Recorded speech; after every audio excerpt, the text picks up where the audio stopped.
नमस्कार दोस्तों, मैं निपुण आलम बैन डायलॉग मंच में आप सबका स्वागत करता हूं। और जैसा कि दोस्तों आप जानते हैं, डायलॉग मंच का मोटिव है यूथ को मोटिवेशन, एक सही डायरेक्शन और साथ ही कुछ इस प्रकार की जानकारी देना जो पुस्तकों में, मैगजीन में, अखबारों में या कहीं और अवेलेबल नहीं होती। उस जानकारी को भी देना डायलॉग मंच का मोटिव है। तो दोस्तों, उसी श्रृंखला में आज हमारे साथ जुड़े हैं आशीष अग्रवाल जी। आशीष अग्रवाल जी के बारे में अगर आपको मैं कहूं तो आशीष जी ने इस बार जो बीपीएससी का परिणाम आया है, 65वीं बीपीएससी का जो परिणाम आया है, उसमें 11वीं रैंक लाकर पाकर अपना स्थान बीपीएससी में बिहार स्टेट सर्विस के अंदर सुरक्षित किया है। तो दोस्तों, आशीष जी से पहले मैं आपको इंट्रोड्यूस करा दूं। आशीष जी, आपका बहुत बहुत स्वागत डायलॉग मंच के अंदर। धन्यवाद बहुत बहुत स्वागत। नमस्कार, और डायलॉग मंच के सभी विजिटर्स को मेरी तरफ से नमस्कार। आशीष जी, सबसे पहले तो मैं आपको डायलॉग मंच की ओर से और उन सभी एस्पिरेंट्स की ओर से जिनके लिए आज आप प्रेरणा बनने वाले हैं, जिनको आप बहुत कुछ सिखाने वाले हैं, बहुत कुछ बताने वाले हैं, उन सब की ओर से आपके इस अचीवमेंट को लेकर बहुत बहुत शुभकामनाएं।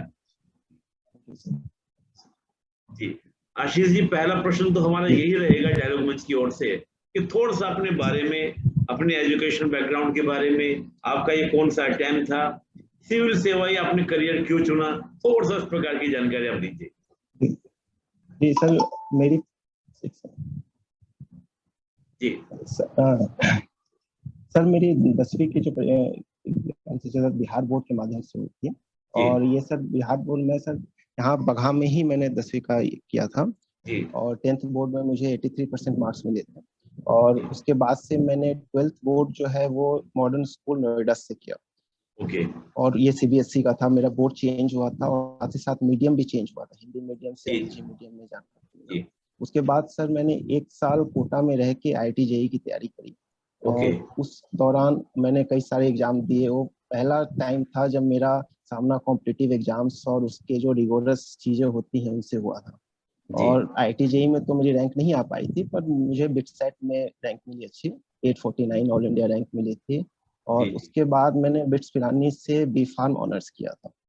और फिर ग्रेजुएशन कंप्लीट करने के बाद मैंने लगभग 1 साल तक IMS हेल्थ गुड़गांव में जॉब करी एज ए कंसल्टेंट के रूप में।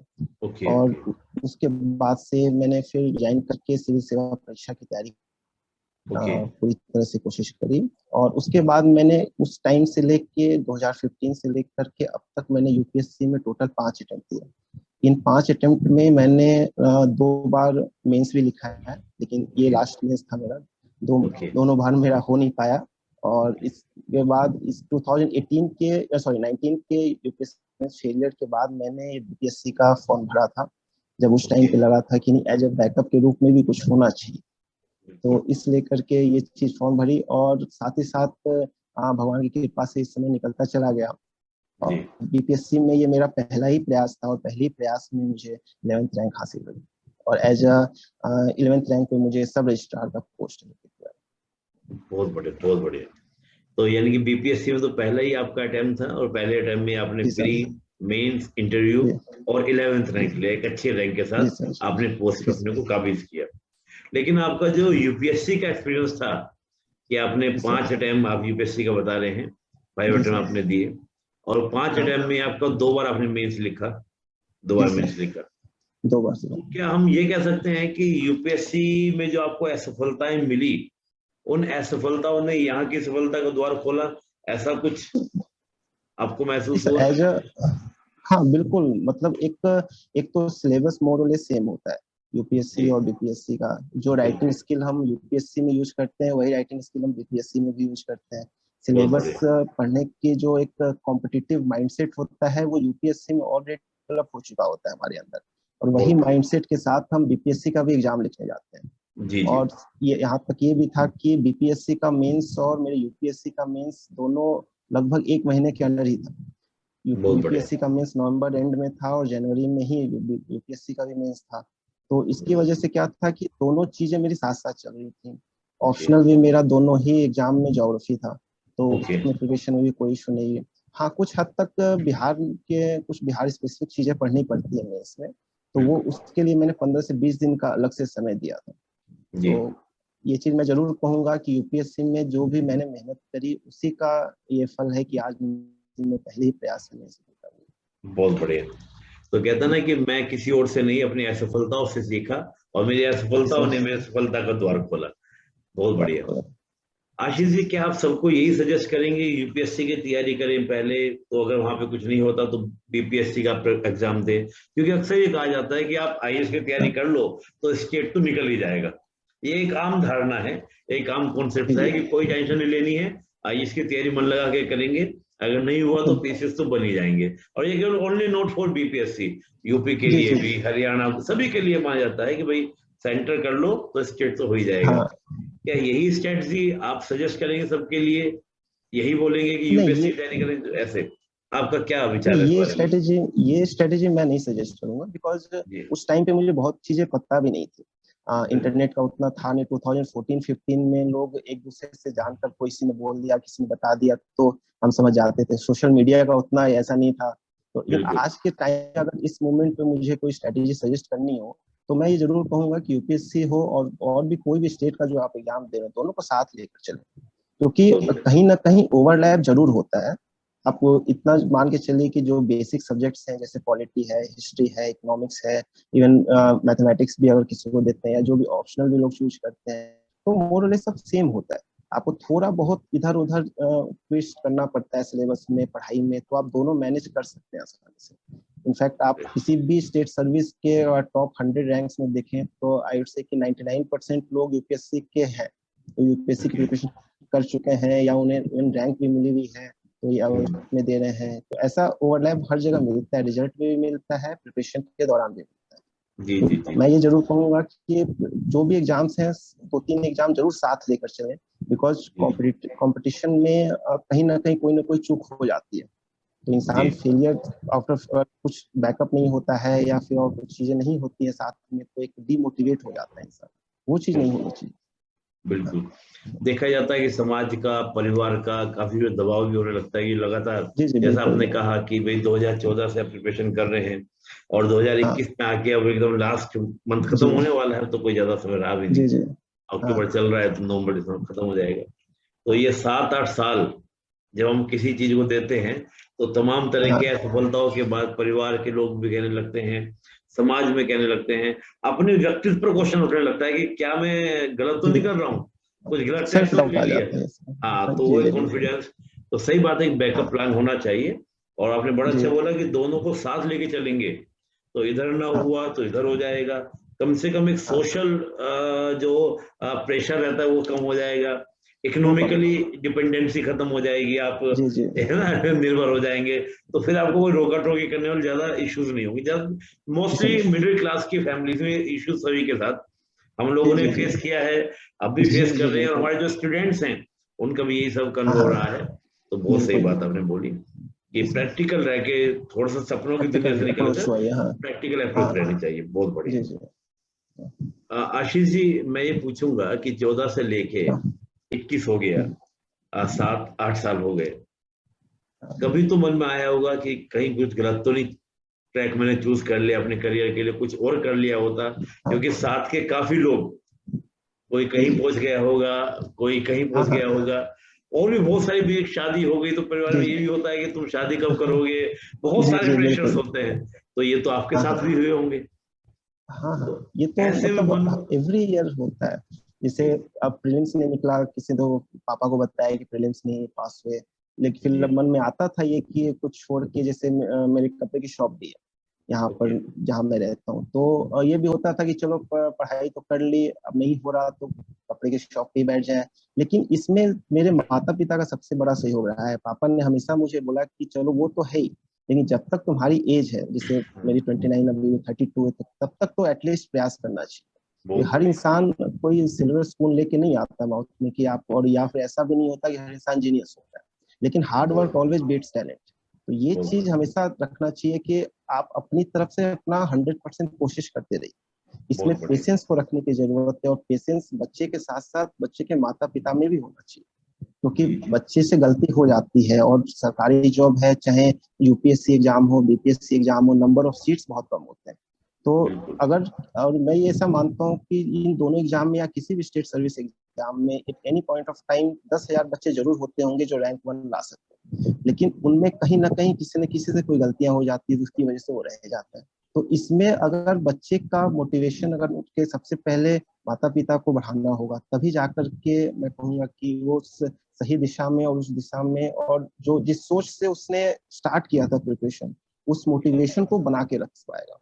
एक्सटर्नल मोटिवेशन अलग चीज होती है कि हम किसी टॉपर का इंटरव्यू देखते हैं या कि कोई ऐसी स्टोरी सुन लेते हैं, वो एक एक्सटर्नल मोटिवेशन, वो 2-3-4 दिन जरूर रहेगा, लेकिन उसके बाद वो चला जाएगा।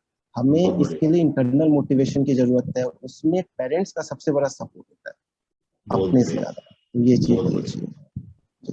देखिए कितनी सुंदर बात आपने कही कि हम किसी टॉपर का इंटरव्यू सुन लेते हैं या कोई हमसे बता देता है, टीचर हमको मोटिवेट कर देते हैं, तो 2-4 दिन तक तो रहता है एनर्जी की आज पूरी रात पढ़ देना है, आज तो कमाल कर देना है, पूरी रात जाग देंगे 24 घंटे।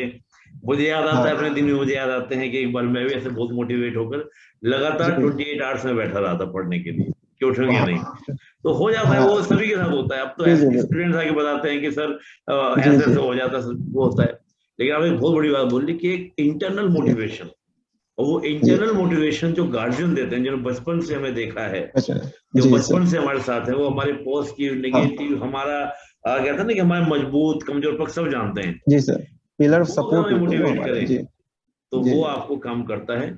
और मैं सभी एस्पिरेंट्स के गार्जियन से ये अपील करूंगा, आशीष जी ने जो बात कही कि अपने बच्चे के साथ पूरा सपोर्ट करें। और आप सोचिए जिस दिन बच्चा बनता है, जब आपका बेटा बनेगा, बेटी बनेगी, सबसे ज्यादा खुशी पेरेंट्स को ही होती है, खुशी होती है, परिवार का रुतबा बढ़ता है, आपका रुतबा बढ़ता है।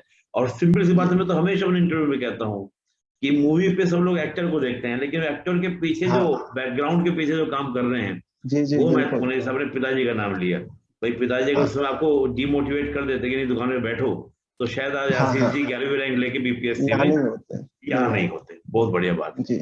तो सभी से निवेदन, और डायलॉग मंच का आपके पिताजी को नमन कि पिताजी ने आपको इतना सपोर्ट किया। तो पिताजी का सपोर्ट रहा। और कुछ बात ऐसी जो आप कहें कि भाई ये भी मेरा एक इंटरनल मोटिवेशन मेरा से बना रहा, कुछ आप इसके बारे में कहना चाहें? पिताजी का तो आपने नाम ले ही दिया और आपने कहा कुछ टॉपर्स को सुन लिया, कुछ और चीज ऐसा कि नहीं मैं करूंगा, मैं डेफिनेटली मेरे मन में निश्चय है, हारूं गिरूं कुछ भी, कुछ इस तरह की चीजें भी थी कुछ मन के अंदर, कुछ बात थी ऐसी? ऐसा कुछ नहीं था, बिकॉज जब रिजल्ट आता था, जिससे मेरा हमेशा रहा है कि प्रीलिम्स वगैरह में काफी मार्जिन से निकला हूँ मैं, मतलब आउट हुआ हूँ।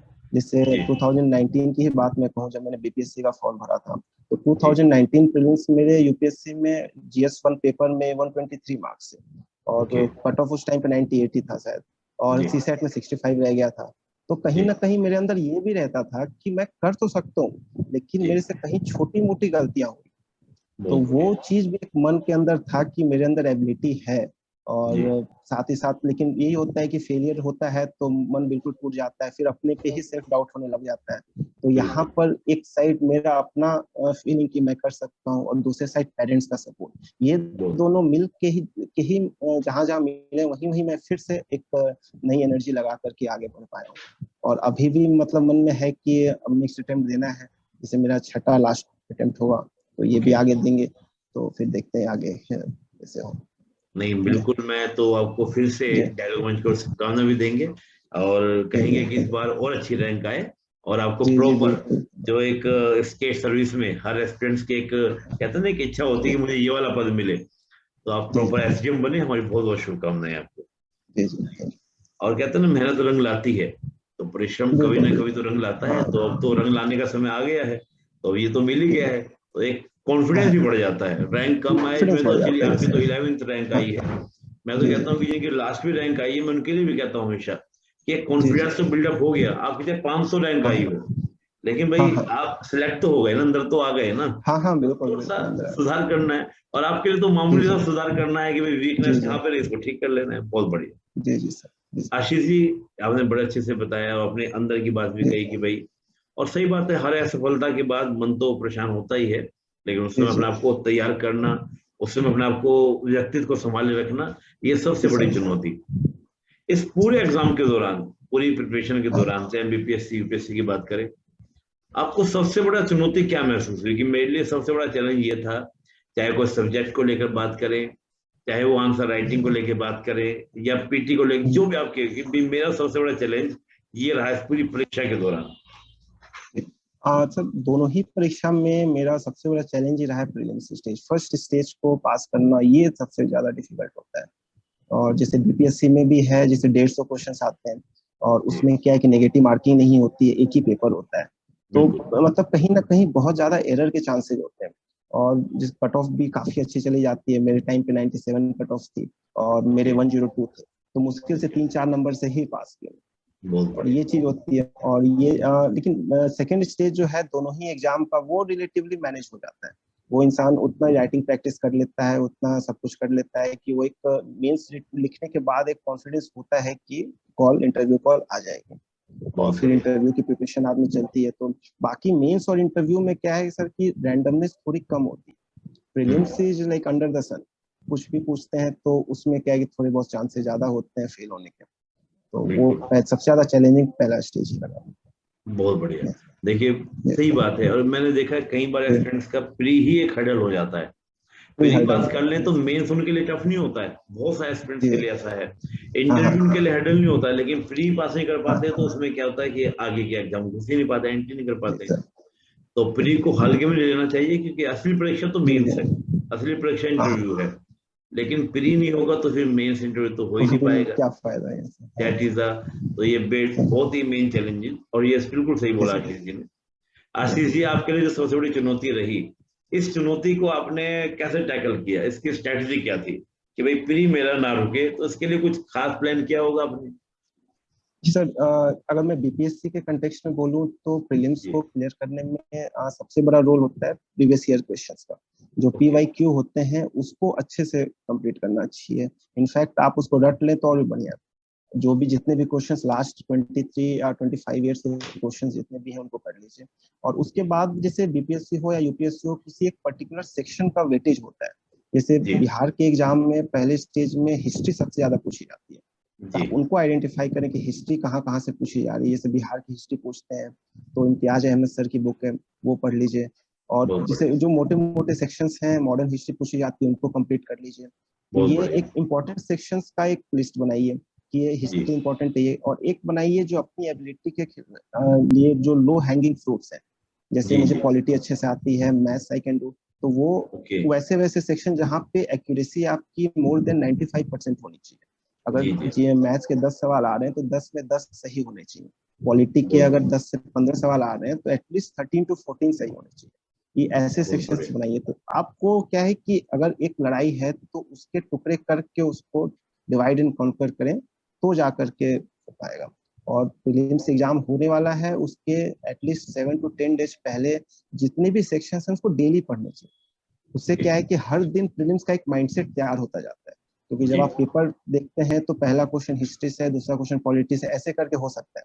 तो जब आप 10 दिन पहले से वैसे ही पढ़ते आ रहे हैं कि 1 घंटे आपने हिस्ट्री पढ़ी, 1 घंटे पॉलिटी पढ़ी, तो क्या एक माइंडसेट आपका प्रिपेयर हो चुका होता है। वो दोनों तरीके से करके देखें तो इस तरीके से, और वही सेम स्ट्रेटेजी यूपीएससी में भी होती है, कोई बहुत ज्यादा डिफरेंस नहीं होता है। बहुत बढ़िया, ये आपने बहुत अच्छी बात बोली। क्योंकि मैंने देखा हूँ कि कई बार स्टूडेंट्स बोलते हैं कि सर 2 क्वेश्चन हिस्ट्री का आ गए थे एकदम, फिर तीसरा क्वेश्चन पॉलिटी का आ गया। तो मेरा दिमाग उस समय हिस्ट्री में घूम गया, मान लो मॉडर्न हिस्ट्री में गांधी जी प्रश्न आ गया, तो दिमाग में बातें क्या चलती थी, किताब में मैंने क्या पढ़ा था, नोट्स में मैंने क्या लिखा था, सर ने फलाना क्या कहा था। और फिर एकदम तीसरा क्वेश्चन पॉलिटी का, तो मध्य भारत से या आधुनिक भारत से दिमाग को निकालकर राष्ट्रपति में लेकर आना, सेकंड लग जाते हैं। और वही टाइम फिर बड़ा मायने कर जाता है। और ये बड़ा आपने बोला कि भाई 10 डेज पहले से अगर हम इसको मेंटेन करें तो आपके लिए बहुत अच्छा तरीका ये हो सकता है, इसको लेके चले। प्री के लिए आपने टेस्ट वगैरह भी लगाए या केवल मटेरियल क्या रहा, एक तो कि सोर्सेज आपके प्री के क्या रहे और टेस्ट आपकी क्या भूमिका रही, थोड़ा उसके बारे में बताइएगा। आप प्रीलिम्स में सर जैसे सब्जेक्ट वाइज जो सोर्सेज हैं, जैसे पॉलिटी के हैं तो लक्ष्मीकांत है, वही पढ़नी है। इकोनॉमिक्स वगैरह है तो उनके लिए मैंने ब्लोडन सर का किया था, उनका कंप्लीट करके कर लो।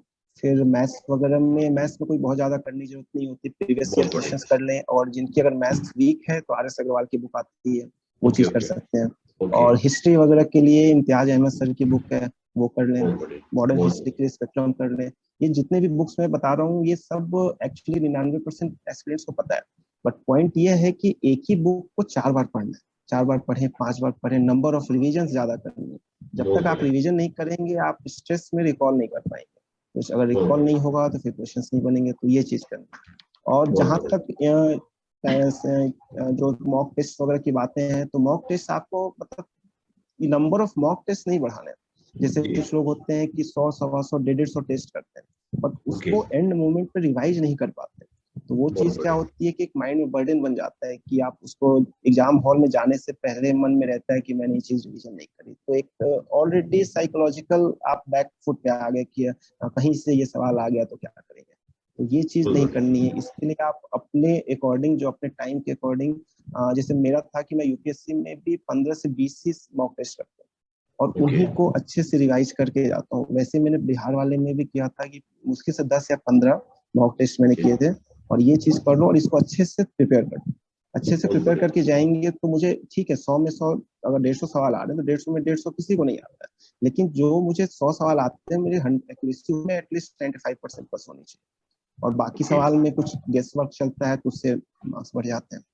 तो ये चीज है, आप किसी भी इंस्टीट्यूट का करें कोई दिक्कत नहीं है, लेकिन limited number of mock test करने चाहिए, इतना भी नहीं करें कि वो बाद में रिवीजन नहीं हो पाए, और अंत में रिवीजन नहीं हो पा रहा है तो कुछ भी पढ़ने का फायदा नहीं। बहुत बढ़िया। देखिए आशीष जी ने दोस्तों रिवीजन पे बड़ा फोकस किया है, और मॉक तो उसके एकदम ढेर लगा देने की मॉक ही मॉक देते रहे, बैठ के खूब करते रहे। हाँ, रिवीजन महत्वपूर्ण है। और एक बड़ी इंटरेस्टिंग बात बोली इन्होंने कि एक ही किताब को कई बार पढ़ना है, ना कि कई किताब को एक बार पढ़ना है। हाँ, बड़ा इंटरेस्टिंग, एक किताब को कई बार पढ़े, और लास्ट समय में आपका रिवीजन का पूरा टाइम होना चाहिए, ये आप थोड़ा सा ध्यान रखें, तो प्री आपके लिए हर्डल नहीं रहेगा, आपके लिए परेशानी नहीं करेगा।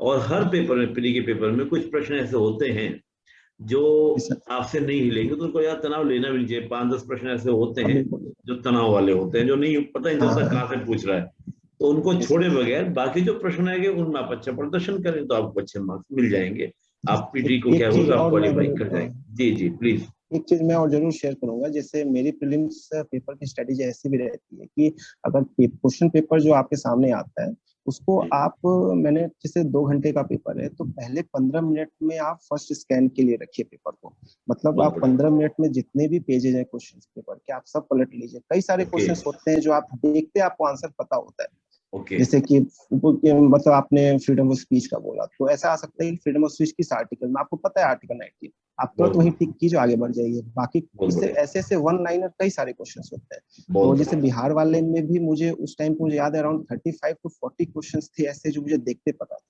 वैसे यूपीएससी में वो नंबर कम होता है, लगभग 10 से 15 क्वेश्चन होता है। तो अगर आप इन क्वेश्चंस को पहले अटेम्प्ट करके पहले बबल कर लेते हैं, ओएमआर में भर लेते हैं, तो आपका एक माइंड उस टाइम पे फ्री हो जाता है कि हाँ मेरे इतने नंबर तो सिक्योर हो गए, ये मेरे से कोई नहीं ले सकता। उसके बाद आप सेकेंड स्टेज पे जाइए, उसमें आप जो क्वेश्चन पढ़ने ज्यादा टाइम लग रहा है उनको कीजिए, और थर्ड स्टेज में जो गेस वर्क होता है वो कीजिए। इससे क्या है कि 3 स्टेज में पेपर अटेम्प्ट कीजिए तो उससे पूरा एक प्लान तरीके से पूरा पेपर अटेम्प्ट होगा, ना कि रैंडम तरीके से। ये चीज बहुत बढ़िया, बहुत बढ़िया।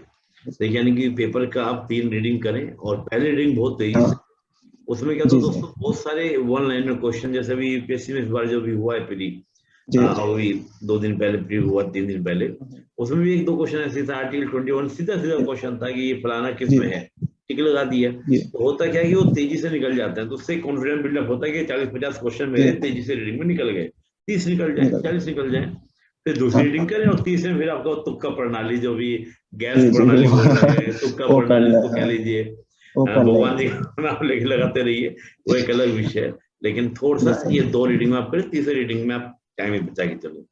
तो प्री के लिए बड़ा अच्छा आपने बताया, बहुत अच्छी बात है आपने बोली। बुक्स के लिए आपने बोला कि कॉमन बुक्स हैं जो सभी को पता है, कि इसमें कोई ऐसी नहीं कि सबको पता नहीं है, बड़ा अच्छा। चलिए अब प्री से बात करते हैं, मेंस की ओर चलते हैं, मुख्य परीक्षा की ओर चलते हैं। मुख्य परीक्षा में आपका ऑप्शनल तो ज्योग्राफी था, आपने बताया ज्योग्राफी आपका ऑप्शनल था। इसके अलावा जीएस की हम बात करें तो थोड़ा सा पहले जीएस के, और फिर हम ऑप्शनल के बारे में बात करेंगे। आपने कैसे जीएस को तैयार किया, और आंसर राइटिंग प्रैक्टिस की या नहीं की, थोड़ा सा बारे में बताइए। तो sir Bihar public service commission में जो मेंस का पेपर होता है उसमें जीएस के टोटल 2 पेपर हुए, जीएस 1 और जीएस 2 बोलते हैं। एक सामान्य हिंदी होता है, वो तो कोई इशू नहीं है, और एक ऑप्शनल का पेपर हुआ। तो उस जीएस 1 में बात करें तो जीएस 1 के टोटल 3 सेक्शन में, पहला हिस्ट्री होता है, सेकंड में आपको जो भी करंट अफेयर रिलेटेड पूछते हैं, और थर्ड में स्टैटिस्टिक्स का सेक्शन होता है। तो GS1 के हिस्ट्री सेक्शन का जो है ये मेरे ख्याल से पूरे मेंस का सबसे इजी सेक्शन होता है। तो इसके दोनों पहलू हैं। पहला तो ये कि क्वेश्चंस आप प्रेडिक्ट कर सकते हैं, तो ऑलमोस्ट सब कोई लिख देगा।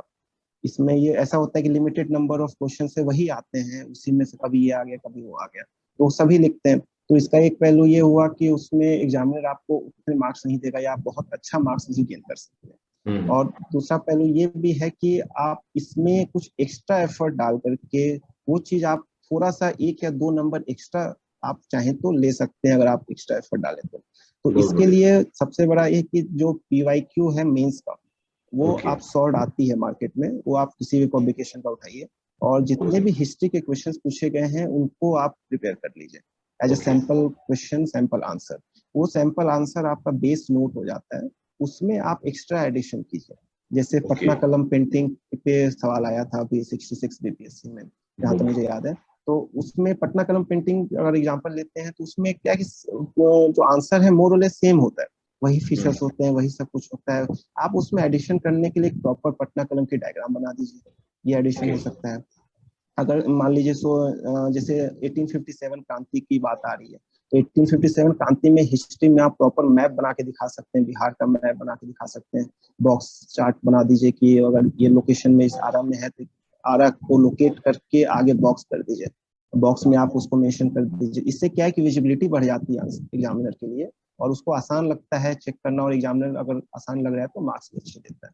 तो हिस्ट्री का सेक्शन मेरे ख्याल से किसी के लिए भी इशू वाला नहीं होता है, वो सब के सब वो कर लेते हैं। दूसरा सेक्शन है आपको करंट अफेयर्स का। करंट अफेयर्स के लिए जो है, जो लास्ट 1 ईयर की कंपाइलेशन आती है, या वो कंपाइलेशन में तो ऐसे मंथली करता हूँ, और मेरा ये भी है कि द हिंदू और इंडियन एक्सप्रेस में दोनों फॉलो करता था, अभी भी करता हूँ। तो उसके आप पॉइंट वाइज जो है, जो भी करंट इश्यूज चल रहे हैं उनके आप नोट्स बनाते चलिए जाइए। बहुत बढ़िया। नोट्स ऐसे होने चाहिए कि 1 या 2 पेज में ही होने चाहिए। एक थोड़ा सा इशू इसमें आता है कि बिहार वाले में जो क्वेश्चंस आते हैं वो 36-38 मार्क्स से आते हैं, तो इसमें टोटल 4 पेज लिखना होता है, और यूपीएससी में 2 ही पेज लिखने हैं। तो ये थोड़ा डिफरेंस हो सकता है, लेकिन किसी चीज को बढ़ा के लिखना आसान होता है रादर देन संक्षिप्त करके। छोटा करके लिखना बहुत मुश्किल होता है, बढ़ा के आप कितना भी लिख दें। तो उस तरीके से ज्यादा इशू नहीं आता है। तो करंट अफेयर के लिए भी मार्केट में बहुत सारे कंपाइलेशन है, लेकिन मैं कहूंगा कि आप उसको डेली बाय डेली फॉलो करें। कंपाइलेशन बात की चीज होती है, कंपाइलेशन आप तब ले सकते हैं जब आपको कोई टॉपिक छूट रहा हो या कुछ मिलाना हो, तो उस टाइम पे कंपाइलेशन यूज कीजिए। लेकिन ऐसे आप डेली फॉलो कीजिए। 2 या 3 इशू होते हैं, वो लगभग डेली चलते रहते हैं, तो उनको आप फॉलो करते रहिए, उनके नोट्स बनाते रहिए, तो ये हो जाता है। और स्टैटिस्टिक्स में मैंने प्रीवियस ईयर क्वेश्चन सारे किए थे। स्टैट्स जो होता है वो थोड़ा सा ट्रिकी हो सकता है, क्योंकि एग्जाम हॉल में स्टैट्स को सही तरीके से बनाना थोड़ा मुश्किल होता है। उसमें लेकिन इतना फायदा है कि उसमें 72 मार्क्स का है, तो 72 में 72 आ सकते हैं। जैसे मेरा भी GS1 में 188 आए हैं, जो 65 BPSC का मार्कशीट आई है, उसमें मेरे जहां तक उम्मीद है उसमें 72 में 72 आ रखा है। तो ये चीज है, ये इस तरीके से पूरे GS1 का हम कर सकते हैं। ठीक है। GS2 में भी 3 सेक्शन हुए। पहला पॉलिटी का होता है, पॉलिटी एंड कॉन्स्टिट्यूशन इश्यूज होते हैं। सेकंड तो होता है इकोनॉमिक डेवलपमेंट इश्यूज होते हैं, और थर्ड साइंस एंड टेक होता है।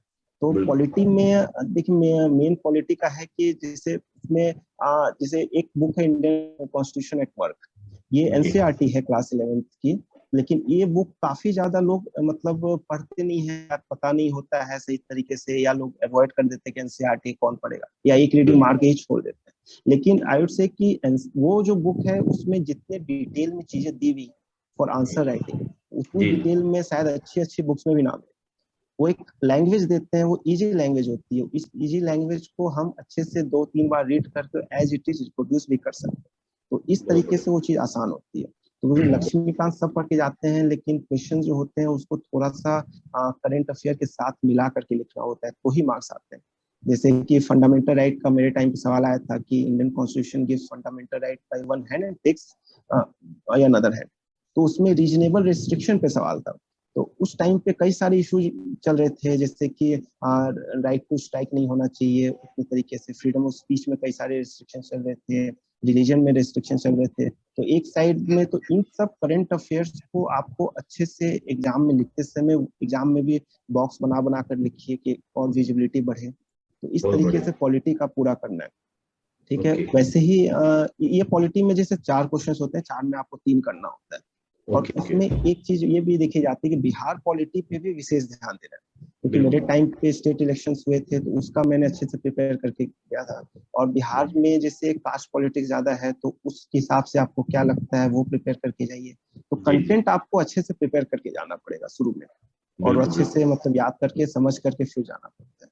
सेकेंड स्टेज GS2 में देखें तो वो आपको इकोनॉमिक एंड डेवलपमेंट इशू जो होते हैं ये भी more less current affair oriented ही होता है। मेरे टाइम पे आत्मनिर्भर भारत वगैरह से सवाल आए थे तो उससे करंट अफेयर में काफी ज्यादा फायदा होता है।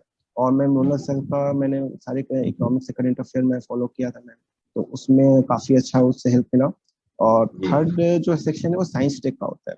साइंस टेक में क्या है कि 2 क्वेश्चन ही करने होते हैं, और साइंस टेक जहां तक है वो थोड़ा सा ट्रिकी हो सकता है। उसमें मतलब लक भी हो सकता है कि वो सवाल आपको आता है नहीं आता है। तो ये सारी चीजें तो मेरे टाइम पे पॉपुलेशन कंट्रोल पे कौन कौन से नई नई टेक्नोलॉजीज हैं, पॉपुलेशन कंट्रोल पे कैसे आप कर सकते हैं, ये चीज मैंने ज्योग्राफी में पढ़ी हुई थी भाई साहब, तो मैंने वो चीज अटेम्प्ट कर ली। तो ये कहीं ना कहीं आपका लक भी आपको साथ दे सकता है। लेकिन कुछ हॉट टॉपिक जरूर रहे BPSC के, जैसे स्पेस टेक्नोलॉजीज हैं, इससे अक्सर सवाल आ जाते हैं, मिसाइल वगैरह डिफेंस से अक्सर सवाल आते हैं। तो इन तरीके से आप PYQ को फॉलो करें, प्लस करंट अफेयर्स को फॉलो करें, और प्लस में जो एक बेसिक बुक्स है इन तीनों का एक अच्छा मिक्सचर बना करके जाएं एग्जाम हॉल में, तो जरूर लगभग सारे सवाल अटेम्प्ट हो जाएंगे। अगर कोई सवाल ऐसा आता भी है तो आपसे नहीं हो रहा है और इतना आपने पढ़ाई करी है तो बाकियों से भी उतने अच्छे से नहीं। इतना कॉन्फिडेंस जरूर रखना चाहिए एग्जाम हॉल में कि अब मेरे से नहीं हो रहा है तो बाकियों से भी उतने अच्छे से नहीं। ये लेवल ऑफ प्रिपरेशन पहुंच जानी चाहिए। बहुत बढ़िया GS1 का पूरा हुआ जी। आपने बड़े अच्छे से बताया GS के बारे में, बुक्स के बारे में बताया, टॉपिक वाइज बताया, बहुत अच्छे से बताया। और सबसे बड़ी बात थी कि आप एग्जाम हॉल में अपना कॉन्फिडेंस मेंटेन रखिए। आप ये समझ जाइए कि अगर पेपर आपको मुश्किल लग रहा है और आपसे क्वेश्चन कुछ छूट रहे हैं तो ये केवल आपसे ही नहीं औरों से भी छूट रहे होंगे। अपना कॉन्फिडेंस उस लेवल का रखिए। ये मत सोचिए कि यार ये क्वेश्चन मुझे छूट रहा है तो मेरा तो पेपर ही खराब हो जाएगा। वो सभी के लिए टफ है, क्योंकि आपका एक लेवल है प्रिपरेशन को, वो अच्छा आ चुका है। आशीष जी, बड़ा अच्छे से आपने GS के बारे में पूरा बताया। तो ज्योग्राफी आपका ऑप्शन रहा है, तो ज्योग्राफी का बताइए आपने क्या बुक्स पढ़ी और आपका ज्योग्राफी पढ़ने का, आंसर लिखने का क्या स्ट्रेटजी थी, वो भी थोड़ा बताइए, क्योंकि ज्योग्राफी एक बड़ा सीरियस सब्जेक्ट है। ज्योग्राफी सर जैसे UPSC के लिए ही मुझे स्टार्टिंग करना था शुरू में, तो सबसे पहले UPSC हो चाहे BPSC हो, एक सबसे पहला डाउट ही आता है कि ऑप्शनल कौन सा चूज करें।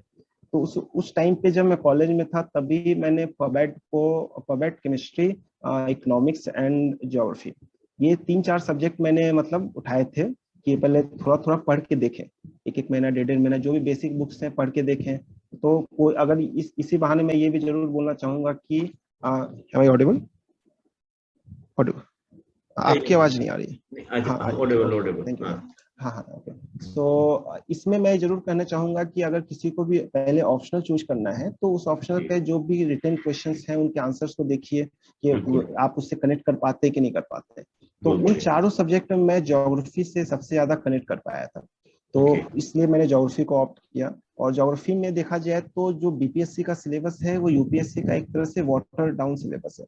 UPSC में जो टॉपिक्स दे रखे हैं उनमें से कुछ सिलेक्टेड टॉपिक्स ही BPSC में आते हैं। तो अगर आप UPSC की तैयारी अच्छे से कर रहे हैं तो BPSC का आराम से हो जाता है। तो उसमें बेसिक बुक्स की बात करें तो जैसे कि जैसे फिजिकल ज्योग्राफी है, तो फिजिकल इसमें क्या है कि फिजिकल ज्योग्राफी और इंडियन ज्योग्राफी और बिहार ज्योग्राफी, इन 3 सेक्शन में पूरे ज्योग्राफी के सिलेबस को आप डिवाइड कर सकते हैं। तो फिजिकल ज्योग्राफी में 1 बुक आती है सविंदर सिंह की, ये बेस्ट बुक है, इनसे लगभग फिजिकल ज्योग्राफी के सारे सवाल सॉल्व हो जाते हैं, कोई दिक्कत नहीं है। वैसे ही इकोनॉमिक और उसके बाद इकोनॉमिक एंड सोशल ज्योग्राफी जो है, जो ह्यूमन ज्योग्राफी भी कहते हैं, तो उसमें कई सारे क्वेश्चंस होते हैं, जैसे कि थॉट का, तो ज्योग्राफिकल थॉट है ये आपको कोचिंग नोट से करना पड़ता है। जो भी कोचिंग आप पढ़ते हैं उनके कोचिंग के नोट्स पढ़िए, उससे क्लियर हो जाता है। और economic geography and social geography में रूपा मेड इजी की बुक्स आती है, ये एक काफी पॉपुलर बुक है और बेसिक बुक है। ये आपको इनफ कंटेंट देती है जिससे आप उसके ऊपर आप करंट अफेयर्स को बिल्डअप कर सकते हैं। ये सारी चीजें जो फिजिकल है, चाहे इकोनॉमिक है, चाहे थॉट है, ये सब कुछ करंट अफेयर से लिंक होता है। Geography itself is a very dynamic subject, तो जो आप पढ़ रहे होते हैं उतना आपको कवर करना पड़ता है। वैसे ही सेकेंड स्टेज अगर देखें बिहार ज्योग्राफी में और साथ साथ इंडियन ज्योग्राफी में, तो इंडियन ज्योग्राफी में तो खुल्लर है, खुल्लर और कोचिंग नोट्स काफी है, इससे ज्यादा जरूरत नहीं पड़ती है हमें। और बिहार ज्योग्राफी में मैं जरूर इतना कहना चाहूंगा कि बिहार ज्योग्राफी के सोर्स नहीं मिलते हैं लोगों को। तो उस टाइम पे मैंने क्या किया था कि जो बिहार का इकोनॉमिक सर्वे है उसका चैप्टर टू चैप्टर पढ़ा था पूरा। जैसे कि अर्बनाइजेशन इन बिहार है, तो अर्बनाइजेशन की बिहार के बारे में देखें तो उतना कोई कॉन्क्रीट चीज नहीं मिलती है, लेकिन आप इकोनॉमिक सर्वे में देखें तो सब कुछ बहुत अच्छे से दिया हुआ है। ये मतलब कई लोग पढ़ नहीं पाते हैं या बहुत लोगों को पता नहीं होता है, तो इसलिए मैं यहाँ जरूर कहूंगा कि इकोनॉमिक सर्वे का आप सिर्फ एग्जीक्यूटिव समरी मत पढ़िए, क्योंकि प्रीलिम्स हम ऐसा ही करते हैं। एग्जीक्यूटिव समरी 15 पेज की आती है, वो पढ़ लेते हैं और पता चलता है कि वो चीज फिर उसको भूल जाते हैं, उसको हम उतना ध्यान नहीं देते। लेकिन बहुत हेल्पफुल होता है मेंस में भी, खासकर ज्योग्राफी में, क्योंकि एग्रीकल्चर सब्जेक्ट है, एनवायरनमेंट है, आपको अर्बनाइजेशन है, और भी कई सारे इश्यूज हैं जैसे कि इकोनॉमिक इश्यूज हैं, ये सारे के सारे आपको इकोनॉमिक सर्वे में बहुत अच्छे से मिलेंगे। और 15 दिन लगते हैं, हाँ थोड़ा लेंदी जरूर होता है, लेकिन इसका आपको बेनिफिट बहुत मिलता है, खासकर इंटरव्यू में कोट करने के लिए। अगर कोई सवाल चीजें आती हैं तो आप अच्छे से बोल सकते हैं कि बिहार इकोनॉमिक सर्वे में ये चीज मेंशन करी गई है, तो एक अच्छा इंप्रेशन पड़ता है। तो वो चीज आप जरूर करें, तो इससे लगभग ओवरऑल कवर हो जाती है। बहुत बढ़िया आशीष जी, देखिए आपने ज्योग्राफी के बारे में बहुत डिटेल से बताया, और ज्योग्राफी में आपने जो इकोनॉमिक सर्वे का पुट दिया कि उसको भी आप अच्छे से तैयारी करें, अच्छे से पढ़ें, तो ये तो और सोने में सुहागा वाली बात हो गई। लेकिन आपने एक बड़ी बात बोली कि केवल उसका समरी ना पढ़े, उसको पूरा पढ़ें, तो ये तो वाकई में बड़ा टफ जॉब हो जाता है, क्योंकि इकोनॉमिक सर्वे अच्छी खासी मोटी किताब होती है, फिर इसका बजट भी अच्छा खासा मोटा सा किताब हो जाती है। एक्चुअली उसमें डेटा को नहीं देखना है, कई सारा डेटा जो होता है उसमें आप अगर फिल्टर करें ना, तो मुझे लगता है कि मोर देन 25% पेजेस केवल डेटा है, तो आप अवॉइड कर सकते हैं। सिलेक्टिव डेटा उठाइए, आगे बढ़ जाइए, क्योंकि वो दिखने में मोटी है बट वो आप रीड करने बैठो तो बहुत जल्दी हो जाता है। मतलब इस माइंडसेट से लोग एग्जाम में जो स्टूडेंट्स है वो नहीं स्टार्ट करें तो बेहतर होगा। मेरे ग्रुप में 2-3 लोग थे, उन्होंने सबने वैसे ही किया। आप अगर किसी को प्रॉब्लम होती है तो 2-3 लोग का ग्रुप बना ले, 4 चैप्टर वो पढ़ेगा, 4 चैप्टर ये पढ़ेगा, 4 चैप्टर ये पढ़ेगा, उनके नोट्स बनाए, आपस में शेयर कर ले, काम खत्म हो जाएगा। बहुत बढ़िया, बहुत बढ़िया। हाँ, मैं भी मानता हूँ कि 2-3 चीजों से बड़ी बेनिफिट होती है। तो जो सरकारी लैंग्वेज होती है वो आपको वर्ड वो मिलते हैं, बहुत अच्छे अच्छे वर्ड मिलते हैं, बड़े अच्छे टर्मिनोलॉजी मिलती है, जो हम मेंस में अच्छे से काम कर सकते हैं। और जब हम किसी और की समरी पढ़े, मान लीजिए चलो आपने एक तो सर्वे में, तो सर्वे मिलती है, गवर्नमेंट के सर्वे में आती है, हम बाहर का भी अगर नोट्स पढ़ेंगे ना, तो उसमें भी क्या होता है कि काफी चीज वो अपने अकॉर्डिंग बना देते हैं कि ये उनको इम्पोर्टेंट लगा, ये इम्पोर्टेंट नहीं लगा। बेटर है कि एक बार थ्रोली आप पढ़ दीजिए, 2 दिन लगेंगे, तो आप उसको क्या करेंगे, अपने अकॉर्डिंग आप निकाल लेंगे। और ग्रुप स्टडी की बात आपने बोली कि ग्रुप स्टडी कर लीजिए और अच्छा हो जाएगा। बहुत बढ़िया, चलिए, तो ये बड़ा अच्छा है। मैं तो मन भी कर रहा है कि आपसे एक बार पूछूं भी कि इकोनॉमिक सर्वे आपने जब पढ़ा तो कैसे पढ़ा, उसको सामने रख के पूछूं भी, मेरा मन इतना हो रहा है कि पूछा जाए। चलिए हम मेन से आगे बढ़ते हैं। अच्छा, एक बात और की, नोट्स भी आपने बनाए थे क्या प्री और मेंस दोनों के लिए? जब आपने प्रीलिम्स के लिए, हाँ प्रीलिम्स के लिए तो मैंने नोट्स नहीं बनाए थे, मेंस के लिए मैंने बनाए थे। मेंस के लिए मेरा जैसे हिस्ट्री का जो मैंने जीएसओ में बताया, मैंने बताया कि टॉपिक वाइज थे, तो टॉपिक जैसे पटना कलम है, चाहे 1857 है, सबके 2-2, 3-3, 4-4 पेज किए, जहां जहां जैसा टॉपिक रहा वैसा नोट्स बनाए। और इकोनॉमिक सर्वे का भी मैंने एक एक चैप्टर के 2-2.5 पेज के नोट्स बनाए थे।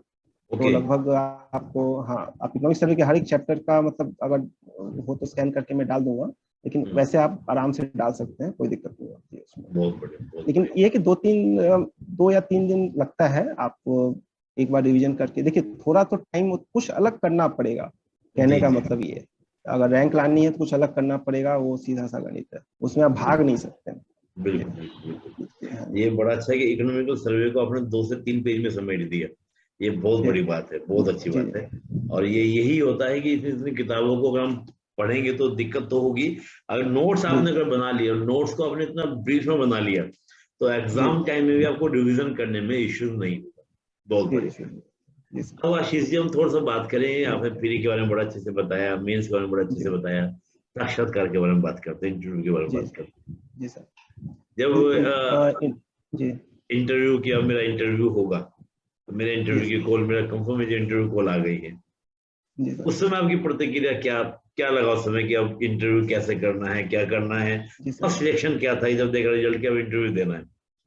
जी सर, तो फर्स्ट रिएक्शन तो एक्चुअली एक रिलीफ का था कि चलो इसमें एक इतने सालों के बाद एक कहते हैं कि इंटरव्यू एक ऐसा स्टेज होता है जहां तक पहुंच पाना भी एक अलग ही अचीवमेंट होता है। तो एक सबसे बड़ी चीज फर्स्ट थिंग रहती है कि एक सेल्फ कॉन्फिडेंस बढ़ जाता है कि हम इस लायक हैं कि कम से कम इंटरव्यू तक तो पहुंच गए। उसके बाद से होता है कि अब इसकी तैयारी कैसे करें। तो इसके लिए कई सारे हैं, मतलब ओवरऑल मार्केट में बहुत सारे इंस्टीट्यूट्स हैं जिनमें भी आपकी वो जा करके कर सकते हैं। लेकिन मैंने इसके लिए क्या किया था कि टोटल इंटरव्यू में जैसे नॉर्मली देखा जाए तो ग्रेड ऑफ क्वेश्चंस होते हैं। मैंने उस टोटल को 8 कैटेगरी के क्वेश्चंस में बांटा था। जैसे कई बार होता है कि जैसे बिहार बीपीएससी में ऐसा होता है कि आप इंटरव्यू देने जाते हैं तो आपका नाम, जिला, ये सब नहीं बताते। एक इंट्रोडक्टरी एस्पेक्ट होता है, तो सबसे पहले आपको बोलना होता है कि आपने ग्रेजुएशन कहाँ से किया, चाहे ऐसे कहाँ से किया। तो सबसे पहला चीज कि आप अपने ग्रेजुएशन को अच्छे से कंप्लीट कीजिए। तो मेरी ग्रेजुएशन बिट्स पिलानी से हुई है और मेरा graduation subject B pharma honours था। तो बी फार्मा एक ऐसा सब्जेक्ट है जहाँ से बहुत बच्चे आपको नहीं मिलेंगे। मैं जहाँ भी गया हूँ वो इंजीनियरिंग के हैं, डॉक्टर हैं और भी अदर हैं, लेकिन बी फार्मेसी वाले नहीं होते। तो एक मेरा ये था कि अगर मैं बी फार्म बोल रहा हूँ और ऑब्वियसली बोलना ही है, तो बी फार्म बोलना तो इससे क्वेश्चंस बहुत आएंगे, 100% आने हैं। और उस टाइम पे कोरोना चल रहा था, तो मेडिसिन हैं, वैक्सीन हैं, ये सब सारी चीजें हैं। तो एक पहला था कि मुझे अपने ग्रेजुएशन सब्जेक्ट को बहुत अच्छे से प्रिपेयर करना है। तो एक चीज मैंने ये बना लिया था कि ग्रेजुएशन कर लो, उसके बाद से होता है और जो आप ऑप्शनल लेके चल रहे हैं उसको कंप्लीट करना है अच्छे से। ऑप्शनल से कई सारे सवाल आते हैं, कई बार फैक्चुअल होते हैं, कई बार डेटा बेस्ड है, कुछ भी पूछते हैं। तो एक चीज ये हो गई। दूसरा तीसरे टाइप की चीजें हो गई कि आपको बिहार स्पेसिफिक चीजें पूछी जाती हैं, जो बिहार के रिलेटेड इश्यूज हैं वो पूछा जाता है, वो उसके बारे में बताइए। कुछ सिचुएशन बेस्ड क्वेश्चंस होते हैं वो पूछा जाता है, कुछ पर्सनल क्वेश्चंस होते हैं। तो अगर आप इंटरव्यू में जो पूछे गए डिफरेंट क्वेश्चंस की कई जगह कंपाइलेशन मिल जाती है, उनके क्वेश्चंस को देखिए और क्वेश्चन किस टाइप के हैं उनकी कैटेगरी बनाइए। तो आपको जरूर अपने अकॉर्डिंग 5 से 8 कैटेगरी मिल जाएगी, जो इस कोई भी क्वेश्चन इस कैटेगरी में होता है। अब उस कैटेगरी को पकड़ के उस हिसाब से प्रिपेयर कीजिए कि हाँ अब इसमें इस टाइप के जवाब देने हैं, इस टाइप के आंसर्स करने हैं। तो कई सारे क्वेश्चंस का एक मॉडल आंसर्स भी हमें बनाना पड़ता है। जैसे ग्रेजुएशन कंप्लीट किए हैं तो आप पैसे पहले आप जो जाके पहला बोलने वाले हैं उसको मैंने रट लिया था कि मैं जा रहा हूँ वहां पर, अगर अभिवादन करने के बाद बैठना है, उसके बाद वो पूछते हैं अपने बारे में संक्षिप्त विवरण दें। इस चीज को थोड़ा सा आप प्रिपेयर करके जाइए, ये नहीं कि वहां जाके जो मन में आया बोल रहे। इससे क्या होता है कि शुरुआत खराब हो गई तब तो फिर तो कॉन्फिडेंस बहुत डाउन हो जाता है, गड़बड़ हो जाती है। शुरुआत हमेशा अच्छी होनी चाहिए, उसके बाद आप अपना अच्छे से कंप्लीट कर लीजिए। बिल्कुल बिल्कुल। चलिए, बड़ा अच्छा आपने बताया। और मैं एक तो चीज इसमें और जोड़ पूछना चाहूंगा आपसे, जैसे आपने स्टार्टिंग किया पूरे इंटरव्यू के दौरान बड़े अच्छे से आपने बताया। आपको क्या लगता है कि बोर्ड की एक मतलब वो क्या चाहता है स्टूडेंट्स के अंदर कि मुझे ये चीज दिख जाए तो हम इनको अच्छे नंबर दे देंगे, उनको कहेंगे भाई आपका इंटरव्यू अच्छा रहा। आपको क्या महसूस हो, क्या डिमांड रहती है उनकी खास डिमांड, अगर एक एस्पिरेंट जाके वो चीज दिखा दे कि जो तुम्हें चाहिए तो बात बन जाए? मेरी नजर में सर ये चीज कॉन्फिडेंस होनी चाहिए। आप कितने कॉन्फिडेंटली बोलते हैं। जैसे मेरे से ही सवाल एक पूछा गया था कि आप कहीं के एसडीएम हैं और आप जाते हैं ब्लॉक में, ब्लॉक में आपने टीकाकरण अभियान चला रखा है। तो टीकाकरण अभियान चला रखा है, उसमें उस ब्लॉक के लोग टीका लगवा रहे हैं और उस ब्लॉक में ही दूसरे ब्लॉक के लोग भी आ गए और वो भी जबरदस्ती टीका लगवाने लगे। तो आपकी प्रतिक्रिया क्या होगी, आप क्या करेंगे? देखिए इस टाइप के जो भी क्वेश्चंस होते हैं यहाँ पे वो एग्जामिनर यही क्वेश्चंस होता है जो आपके इंटरव्यू को मेक और ब्रेक करता है।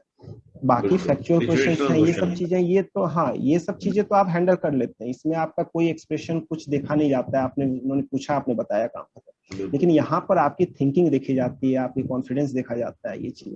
तो वहां पे मेरा जवाब था कि टीकाकरण जो होता है ये कोई पीडीएस की दुकान नहीं होती है कि हाँ 4 लोग आए सामान राशन खरीद के ले गए तो बाकी के लिए घट जाएगा। टीका एक ऐसी चीज है कि अगर एक ब्लॉक के लोग छूट जाते हैं तो उनकी वजह से भी जो ऑलरेडी जो वैक्सीनेटेड ब्लॉक है उसमें भी संक्रमण फैल सकता है या फैलने का डर बना रहता है। इसलिए ये जो थिंकिंग है ये आपको समझाने का प्रयास किया जाएगा जो उस ब्लॉक के लोग हैं कि टीका सबका हक है, सबको लगाना जरूरी है। तो इस तरीके से वो क्या है कि आपकी थिंकिंग, हमने अपनी थिंकिंग दिखा दी कि हम इस दिशा में सोच रहे हैं। और एक सहज चीजें होती है ना कि व्यवहारिकता झलकनी चाहिए इंसान के अंदर, कि आप कोई एक बहुत एक्सट्रीम स्टेप नहीं ले सकते। कई बार होता है कि सिविल सर्वेंट बनने के बाद लोग हीरो समझने लगते हैं अपने आप को, तो वो चीज वहां नहीं दिखनी चाहिए। आप कितने भी हैं तो पब्लिक सर्वेंट है, तो वो एक फीलिंग है, वो एक आदर का जो भाव होता है वो वहां दिखना चाहिए। बाकी एग्जामिनर वहाँ पे जो है इंटरव्यू लेने वाले वो आपसे नॉलेज नहीं चेक करते, नॉलेज तो आपका ऑलरेडी चेक हो रखा है, आप कितने प्यार से कितने सहज तरीके से जवाब देते हैं ये मान होता है, इसके ऊपर ही नंबर मिलते हैं सर। बहुत बढ़िया। देखिए दोस्तों, ये बड़ा इंटरेस्टिंग बोला आशीष जी ने भी। और देखिए ध्यान रखिएगा, ये कोई टेक्निकल एग्जाम नहीं है, ये सिविल सर्विस का एग्जाम है, तो उसमें पर्सनैलिटी चेक होती है। टेक्निकल होता है तो वहाँ नॉलेज चेकिंग होती है इंटरव्यू के अंदर, लेकिन यहाँ पर आपकी पर्सनैलिटी चेकिंग होगी। तो नॉलेजेबल जो क्वेश्चंस होते हैं, फैक्चुअल क्वेश्चन है, पता है ओके, नहीं पता है सॉरी। लेकिन सिचुएशनल क्वेश्चन जैसे भी आशीष जी ने बताया, यहाँ पर आप सॉरी नहीं कह सकते कि सॉरी सर मुझे नहीं पता है, ये नहीं। यही तो आपको पता चलेगा कि भाई आप मान लिया आपको क्या एसडीएम आप हैं, तो आपको वो एसडीएम बना के तो भेजेंगे नहीं, तो बात की बात जब बनेंगे।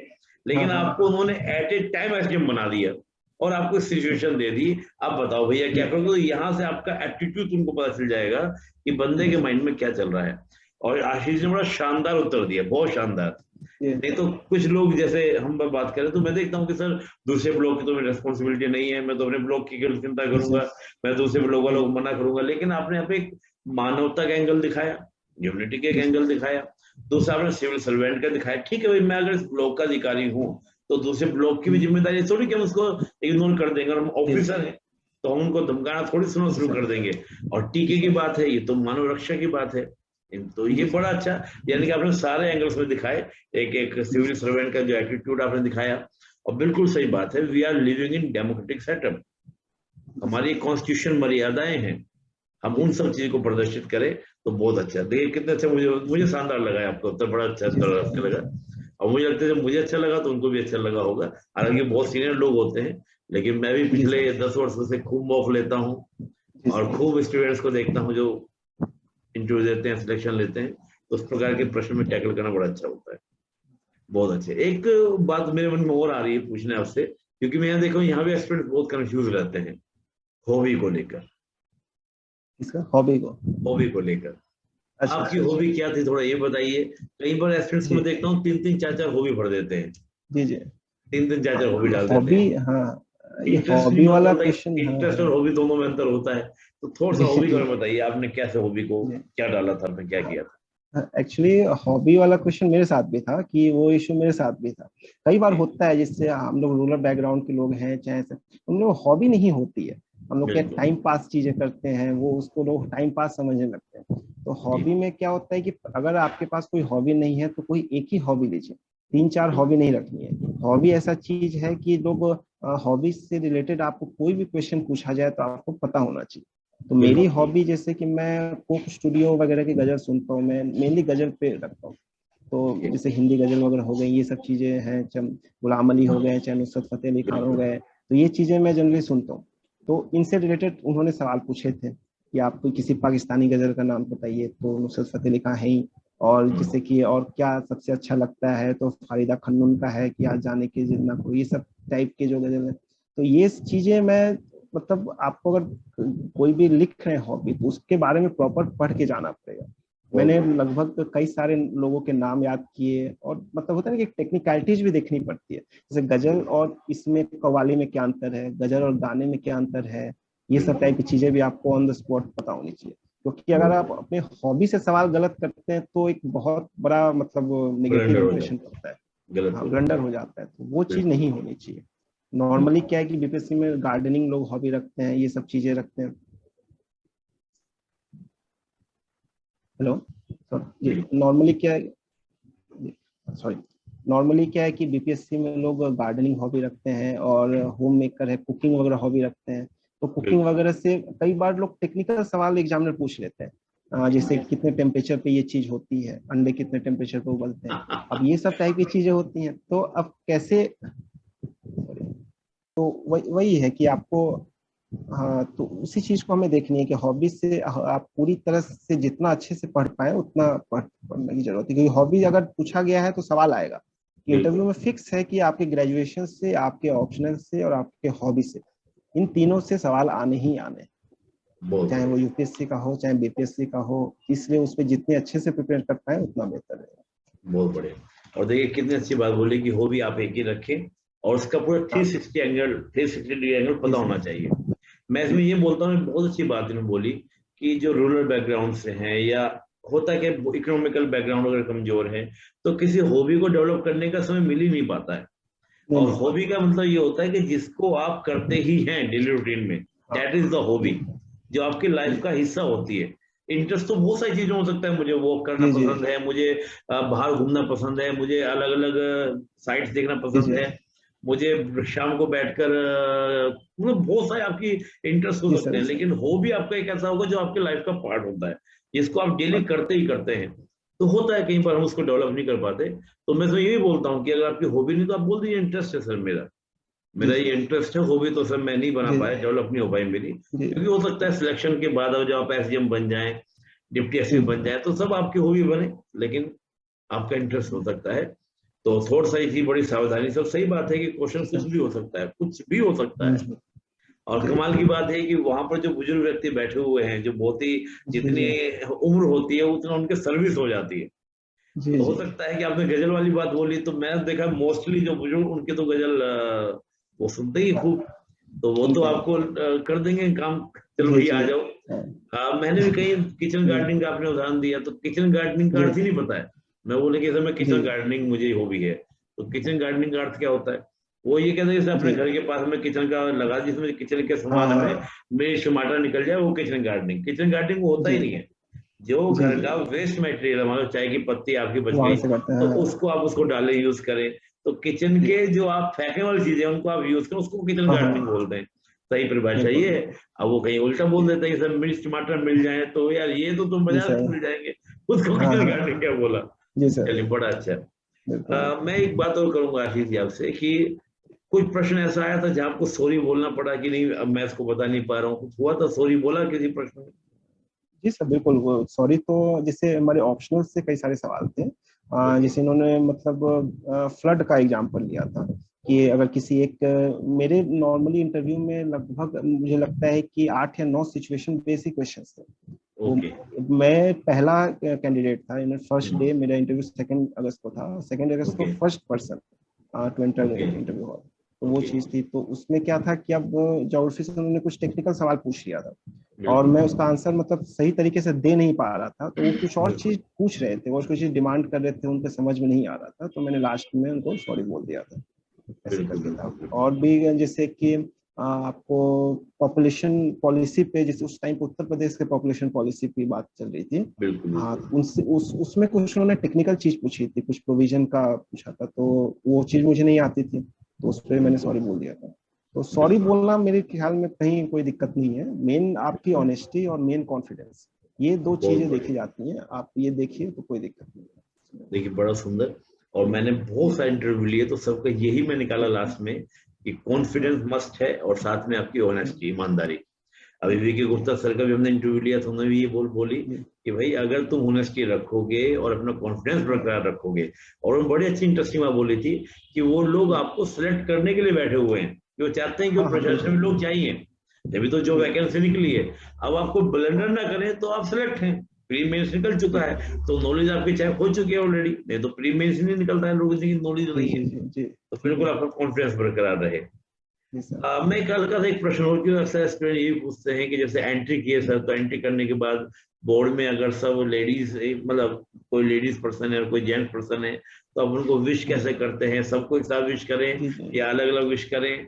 चलते समय आपने कैसे किया, थोड़ा सा वो लाइव एक्सपीरियंस थोड़ा सा बताइए ताकि एकदम। तो सर जैसे मैं पहले ही कैंडिडेट था, तो मैंने नॉक किया, पहले तो नॉक करके आप दरवाजा हल्का सा खोल करके मैं कम इन सर बोलिए, ठीक है, वो खुद आपको बोलेंगे, चेयरमैन सर नॉर्मली बोलते हैं, जैसे मेरा इम्तियाज अहमद करीमी सर के बोर्ड में था, तो मैंने नॉक किया, हल्का सा दरवाजा खोला, मैं कम इन सर बोला, और जाके जो चेयर लगी होती है उससे थोड़ा सा हट के खड़े हो जाए, और सबको मैंने इंडिविजुअली ही बोला था। सबसे पहले मैंने चेयरमैन सर को बोला गुड मॉर्निंग सर, और फिर मैंने बाकी सबको भी गुड मॉर्निंग, एक ही मैडम थी मेरे बोर्ड में, तो गुड मॉर्निंग मैम, और बाकी सबको भी सेपरेटली मैंने किया था, ऐसा नहीं कि अलग अलग, मतलब एक साथ नहीं करके सेपरेटली किया। तो आपने पहले चेयरमैन के बाद में फिर आपने मैडम को किया था, पहले और सर को किया था? नहीं, पहले मैडम को किया था। इसे आपने दिखाया कि नारियों का में एक बहुत बड़े लेडीज हायरार्की होनी चाहिए किसी भी चीज की, मतलब बहुत बड़े कितना आप देते हैं तो वो चीज होगा, तो उसके बाद से आप वो सर बोलते हैं कि बैठ जाइए, तो फिर आप बैठ जाना है आपको, ये कि बिना बोले नहीं बैठना था, तो एक ये चीज देखी जाती है। हमारे टाइम पे मास्क का था कि मास्क आपको नहीं उतारना है, तो वो थोड़ा सा डिफिकल्ट होता है कि मास्क में बोलना थोड़ा सा डिफिकल्ट होता है, बट वो सभी ऐसे ही कर रहे हैं तो करना ही पड़ा। बिल्कुल, उसके लिए अभी हमारी डिप्टी कलेक्टर्स हो रही थी, इंटरव्यू हो रहा था, तो उन्होंने कहा कि पहले से आप N95 जो मार्क्स आता है उसको थोड़ा लगा लेंगे, वो कंफर्ट रहता है, और पहले से प्रैक्टिस कर लिए बोलने का 2-4 दिन पहले से, ताकि आपको वहाँ पे कंफर्ट जोन रहे। बहुत बढ़िया। तो चलो आगे तो खैर मार्क्स का इतना प्रॉब्लम नहीं रहेगा, लेकिन उस समय था। जी अब तो बहुत अच्छे। तो ये फिर जब एंड हुआ तो एंड लगभग कितना मिनट आपका इंटरव्यू चला? जहां तक मुझे याद है लगभग 20 मिनट तो जरूर चला होगा। 20 मिनट चला था? 20 मिनट, तो हाँ 18 से 20 मिनट चला था लगभग। हाँ बहुत बढ़िया। और जब ओवर हुआ तो ओवर कैसे किया गया, तब आपने कैसे किया, क्योंकि आपकी क्या रही? ओवर जैसे मैं लास्ट क्वेश्चन वही यूपी पॉपुलेशन पे ही था, और लास्ट क्वेश्चन ही मुझे नहीं आता था, मैंने सॉरी सर बोला था, जो उन्होंने वैसा प्रोविजन पूछा। उसके बाद चेयरमैन सर ने बोला था कि आपका इंटरव्यू ओवर हो गया, आप चले जाइए। तो फिर इंटरव्यू ओवर होने के बाद से फिर खड़े हो जाइए, फिर सबको सेपरेटली प्रणाम। इस पहले मैंने गुड मॉर्निंग बोला था, फिर बाद में प्रणाम करके बोला था। उस टाइम पे ऐसा था कि मतलब टाइम का भी होता है कि कई बार देखा जाता है आफ्टरनून तो नहीं हो गया, ये चीज 12 बजे के बाद हो गया, तो वो चीज में थोड़ा सा उस टाइम पे आदमी स्ट्रेस से थोड़ा डर जाता है, कहीं गुड मॉर्निंग के बदले गुड आफ्टरनून बोल दिया, गुड आफ्टरनून के बदले गुड मॉर्निंग बोल दिया, तो उसका बेस्ट है कि आप प्रणाम बोलिए। हाँ, एक कनिष्क दुबे हैं, उनका देख रहे थे इंटरव्यू, तो उन्होंने कहा कि सर जब हम गए तो आफ्टरनून हो रहा था तो मैं गुड मॉर्निंग बोल दिया, तो मैडम बोले कि अब गुड मॉर्निंग हो रहा है इस समय, तो ऐसा हो जाता है, ये स्वाभाविक है, और इसको ब्लेंडर नहीं मानते, इसको human mistake, okay, is not blender. Blender वो है जो हॉबी वाला हम बात करें, वो हॉबी वाला ब्लेंडर है। आपके डेप्थ पे आपका, अगर आपको डिस्ट्रिक्ट के बारे में आपको जानकारी नहीं है, उसका आप ये नहीं बता पा रहे कि मेरे डिस्ट्रिक्ट की सबसे अच्छी चीजें क्या हैं, आपकी डिस्ट्रिक्ट में कौन सी रिवर है, इस तरह चीज, तो फिर वो ब्लेंडर्स होते हैं कि आप कुछ भी नहीं जानते हो, इस ह्यूमन मिस्टेक। ओके, तो बड़ा अच्छा आप करा। आपके एक बात और मैं, इंटरव्यू में कितने मार्क्स आपको मिले हैं? 85 मिले थे। बड़े अच्छे मार्क्स मिले, 120 में से 85, तो एक अच्छी परसेंटेज आपको, अच्छे मार्क्स कहे जाएंगे 85, तो बहुत बड़े, बहुत शानदार। चलिए, तो ओवरऑल आपका हमने प्री के बारे में जाना, मेंस के बारे में, इंटरव्यू के बारे में जाना, सबको आपने पूरा अच्छे से आपने बताया, पूरे डिटेल्स आपने बताया। मैं लास्ट में यही क्वेश्चन आपसे करूंगा, एक तो आप किसी को, क्योंकि आपकी मेहनत तो है ही, अपने पिताजी के बारे में बोला कि पिताजी ने मेरे को पूरा कॉन्फिडेंस, और भी किसी को अपनी सफलता में आप शामिल करना चाहेंगे, भाई मैं उनका भी एक योगदान, उनका भी मैं इसमें भूमिका मानता हूँ, तो ये, और सभी जो एस्पिरेंट्स हैं, फ्रेशर हैं, या 2-3 बार जो परीक्षा में पास फेल हो रहे हैं, उनके लिए आपका मैसेज क्या है, ये भी आप बताइए। सर मेरी सफलता में देखा जाए तो सबसे पहले मैं जरूर कहूंगा कि जितने भी मेरे टीचर्स हैं, बिना शिक्षक के कोई भी, कहते हैं ना कि गुरु गोविंद दो खड़े काको लागो पाए, दोनों ही बात हो जाती है, तो उसमें बिना गुरु के हम आज तक यहाँ तक कोई पहुंच ही नहीं सकता। तो गुरु का योगदान माता पिता के बाद आता है, और उन्होंने जितने भी, जो भी मेरे टीचर्स रहे, जितने भी कोचिंग्स मैंने करी, और जहाँ से भी मैंने मॉक टेस्ट इंटरव्यूज वगैरह किए, इन सबका बहुत ही महत्वपूर्ण योगदान रहा है, और तभी जाकर के ये सफलता मुझे मिली है।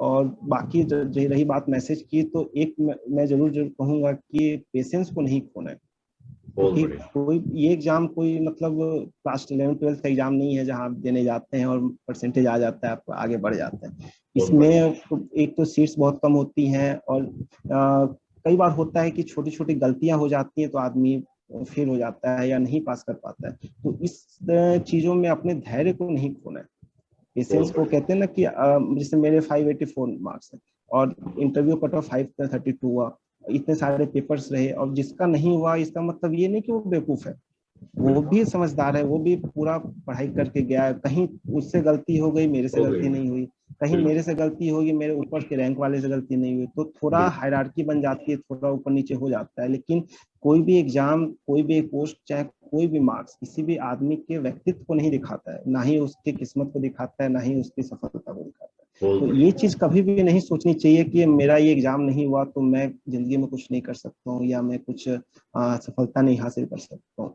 एक कहते हैं ना कि आदमी को हमेशा डाउन टू अर्थ रहिए, हम्बल बने रहिए, कभी ना कभी आपको सफलता जरूर मिलेगी। मुझे भी 7 साल लग गए, आज तक भी जितना भी सपोर्ट रहा, जो भी रहा, आज यहाँ पे हूँ, सब एक पेशेंस के बल पे। बाकी इसके अलावा मैं एक एवरेज स्टूडेंट हमेशा रहा हूँ, और अपने आप को हमेशा आगे भी एवरेज ही समझता हूँ, कभी भी अपने आप को ऊंचा नहीं उठाई। कहते हैं ना कि आप अगर सीढ़ी पे चढ़ रहे हैं और सीढ़ी पे चढ़ते चढ़ते आप नीचे के पायदान की वैल्यू छोड़ दें या पायदान तोड़ दें, तो कभी गलती से पैर फिसल गया तो सीधा नीचे गिरिए। ये चीज नहीं होनी चाहिए। यही मैं रखूंगा कि आप पेशेंस बना के रखें और कॉन्फिडेंस रखें। बाकी एक अच्छा पीयर ग्रुप भी जरूर रखें, जो आपके इर्द गिर्द जो लोग हैं, आपके माता पिता और टीचर्स के अलावे जो बच्चों में जो पीयर ग्रुप है वो एक हमेशा अच्छा होना चाहिए।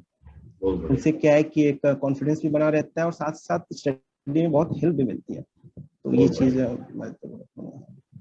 देखिए दोस्तों, बहुत सिंपल सा मैसेज है, कॉन्फिडेंस बनाए रखिए, बस लगे रहिए, सफलता जरूर मिलेगी। और बहुत ही हम्बल रहिए, बहुत दिमाग को उड़ाइए मत, क्योंकि जमीन से जुड़े रहेंगे तो ऊंचाई कितने भी छुएंगे आपको कभी गिरने का टेंशन नहीं होगी। जमीन और आसमान दोनों को लेकर चल रहे हैं। बहुत कॉन्फिडेंस आप तैयारी करते रहिए, आपकी बात बन जाएगी।